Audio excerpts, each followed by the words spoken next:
شہر بابل کی ایک بدکار عورت مر گئی تو اس کے گھر والوں نے اسے دفن تک نہ کیا بلکہ ایک کوڑے کے ڈھیر پر پھینک دیا۔ حضرت موسیٰ جب کوہ طور پر اللہ تعالیٰ سے باتیں کرنے کے لیے گئے تو اللہ تعالیٰ نے فرمایا کہ اے موسیٰ، باقی باتیں بعد میں ہوں گی، پہلے جاؤ، میری ایک کنیز کی لاش کوڑے پر پڑی ہے، اسے غسل دلاؤ اور عزت کے ساتھ دفناؤ۔ حضرت موسیٰ کوہ طور سے واپس آئے اور بابل شہر میں داخل ہوئے۔ تلاش کرتے کرتے ایک جگہ دیکھا کہ کوڑے پر ایک لاش پڑی ہے اور اس کے ارد گرد 4 کتے رکھوالی کر رہے ہیں تاکہ کوئی درندہ لاش کو پامال نہ کر سکے۔ حضرت موسیٰ نے اس کے گھر کا پتہ پوچھا اور ان سے کہا کہ لاش کو اٹھانے میں میری مدد کرو۔ عورت کے گھر والوں نے کہا کہ ہم اس لاش کے قریب بھی نہیں جائیں گے۔ یہ ایک بدکار عورت تھی جس نے اپنی ساری زندگی بدکاری میں گزار دی تھی۔ پورے شہر میں سب لاش کو اٹھانے سے انکار کر رہے تھے۔ حضرت موسیٰ اپنے بھائی حضرت ہارون کے پاس گئے اور کہا کہ لاش اٹھانے میں میری مدد کرو۔ دونوں نبیوں نے لاش کو اٹھایا۔ پھر جب غسل دینے کی باری آئی تو شہر کی کوئی عورت بھی اس کو غسل دینے کے لیے تیار نہیں تھی۔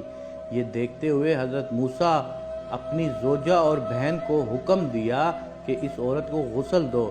غسل کے بعد اپنے بھائی حضرت ہارون کی مدد سے اس عورت کو دفن کیا۔ دفنانے کے بعد جیسے ہی آپ واپس آ رہے تھے تو شہر والے لوگ آپ کے سامنے آ گئے۔ وہ سب مل کر آپ سے کہنے لگے، اے موسیٰ، یا تو ہمیں اس بات کی وضاحت دو کہ ایک بدکار عورت کو اتنی عزت کیوں دی، یا پھر وہ کلمہ جو آپ نے ہمیں پڑھایا ہے آپ کو واپس کرنے آئے ہیں۔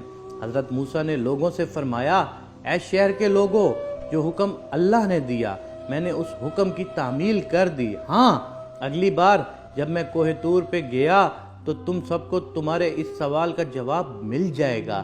یہ سن کر لوگ واپس چلے گئے۔ حضرت موسیٰ کوہ طور پر گئے، اے میرے پروردگار، اس شہر کے لوگ مجھ سے اس بات کی وضاحت مانگتے ہیں کہ ایک بدکار عورت کو اتنی عزت سے کیوں دفنایا گیا ہے۔ اللہ تعالیٰ نے فرمایا، اے موسیٰ، یہ عورت واقعی بدکار تھی اور اس کی ساری زندگی بدکاری میں گزر گئی، مگر ایک دفعہ یہ ایک ایسی جگہ سے گزر رہی تھی جہاں پر ایک کتا پیاس کی شدت سے مر رہا تھا۔ اس نے پانی کے کنویں سے اپنے کپڑے گیلے کیے اور کتے کے منہ میں نچوڑ دیے۔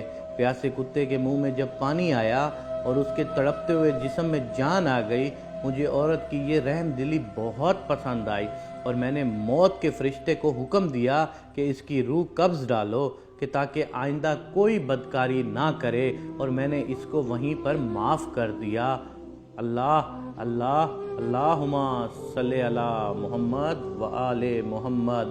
جیسے اللہ تعالیٰ نے اس عورت کو معاف کر دیا، بدکار کو، تو ہمیں اس کہانی سے صرف یہ ایک سبق ملتا ہے کہ وہ جو غفور و رحیم ہے، وہ جو اللہ ہے، وہ بہت غفور و رحیم ہے۔